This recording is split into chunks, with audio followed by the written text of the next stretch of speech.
जिस प्रकार का नफरत गांधी परिवार में नरेंद्र मोदी जी के लिए रहा है, नतीजा हुआ है कि आरंभ तो सोनिया जी से होता है और गाली देने का काम तमाम कांग्रेस के नेता करते हैं। आप याद कीजिए, सबसे पहले मोदी जी को मौत का सौदागर कह के संबोधित किया था आदरणीय सोनिया गांधी जी ने। क्या नतीजा रहा? जब एक मेहनतकश गुजराती को मौत का सौदागर कहा जाता है तो गुजरात की जनता ने सोनिया जी और कांग्रेस पार्टी को इसका जवाब दिया। नतीजा हमने देखा है।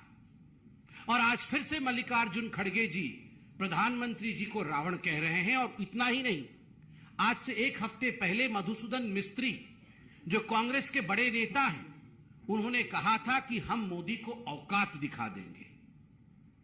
मुझे कहते हुए दुख हो रहा है कि आज नरेंद्र मोदी जी पूरे विश्व में हिंदुस्तान कहां खड़ा है, किस पायदान पे खड़े हैं, इसको बता रहे हैं। 11वें नंबर स्थान से अगर हिंदुस्तान 5वें नंबर का आर्थिक शक्ति बनता है और उसके पीछे नरेंद्र मोदी जी की मेहनत है, तो मोदी जी को औकात दिखाने की बात मधुसूदन मिस्त्री और कांग्रेस पार्टी करती है।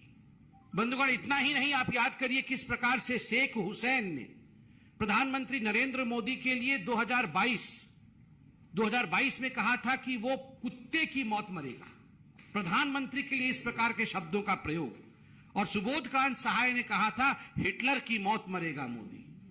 आप सोच के देखिए किस प्रकार की कामना कांग्रेस पार्टी की रही है। केवल रावण नहीं, कुत्ते की मौत मरना, हिटलर की मौत मरना।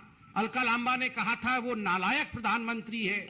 ठीक उसी प्रकार मोदी जी के लिए नाना पटोले ने कहा था कि मोदी को मार भी सकता हूं, कांग्रेस पार्टी के अध्यक्ष महाराष्ट्र के। इतना ही नहीं, राक्षस की तुलना एक बहुत बड़े नेता कांग्रेस पार्टी के पूर्व मंत्री उमंग सिंघार ने कहा था कि मोदी एक राक्षस है। तो वहीं दूसरे ने कहा था मोदी क्रूर प्रधानमंत्री है। और ये रणदीप सुरजेवाला है जिन्होंने कहा था कि मोदी एक क्रूर प्रधानमंत्री है। और रणदीप सुरजेवाला ने मोदी जी की कंपैरिजन बंदर से भी की थी। ये पूरी फहरिस्त के साथ में बैठा हूं, पूरा फहरिस्त है। मुझे लगता है कॉकरोच, यमराज, जिस प्रकार के घिनौने शब्दों का प्रयोग मोदी जी के लिए किया गया है, मोदी जी खुद कहते हैं, अमेरिका में भी कहा, जब उनसे किसी ने पूछा कि आपके पीछे ऊर्जा का कारण क्या है, तो मोदी जी ने कहा रोज 2.5-3 किलो गाली जो मुझे परोसा जाता है कांग्रेसियों द्वारा, उसी से मुझे ऊर्जा मिलती है। जब भ्रष्टाचारी, जब परिवारवादी, जब तुष्टीकरण करने वाले नेता गाली देते हैं तो एक बात स्पष्ट होता है कि हमारे प्रधानमंत्री कुछ अच्छा कर रहे हैं, इस कारण से उन्हें गाली दिया जा रहा है। टुकड़े टुकड़े गैंग जब ये प्रधानमंत्री को गाली देते हैं तो इसमें एक ही संदर्भ होता है कि प्रधानमंत्री देश को जुड़ा हुआ देखना चाहते हैं, इसीलिए जो देश को खंडित देखना चाहते हैं वो प्रधानमंत्री को गाली देने का काम कर रहे हैं। याद रखिए, प्रधानमंत्री नरेंद्र मोदी देश के प्रधानमंत्री, उनको रावण कहना, रावण का अर्थ होता है जो सत्य का अपहरण करता है। रावण का अर्थ होता है जो पवित्रता का अपहरण करता है। रावण का अर्थ होता है जो पाप का साथ देता है, धर्म का साथ नहीं देता।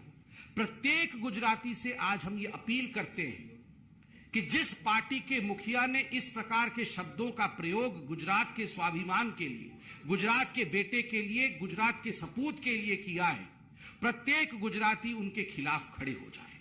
प्रत्येक गुजराती कांग्रेस पार्टी को सबक सिखाए और 100% गुजराती घर से बाहर निकलकर वोट करें। 100%।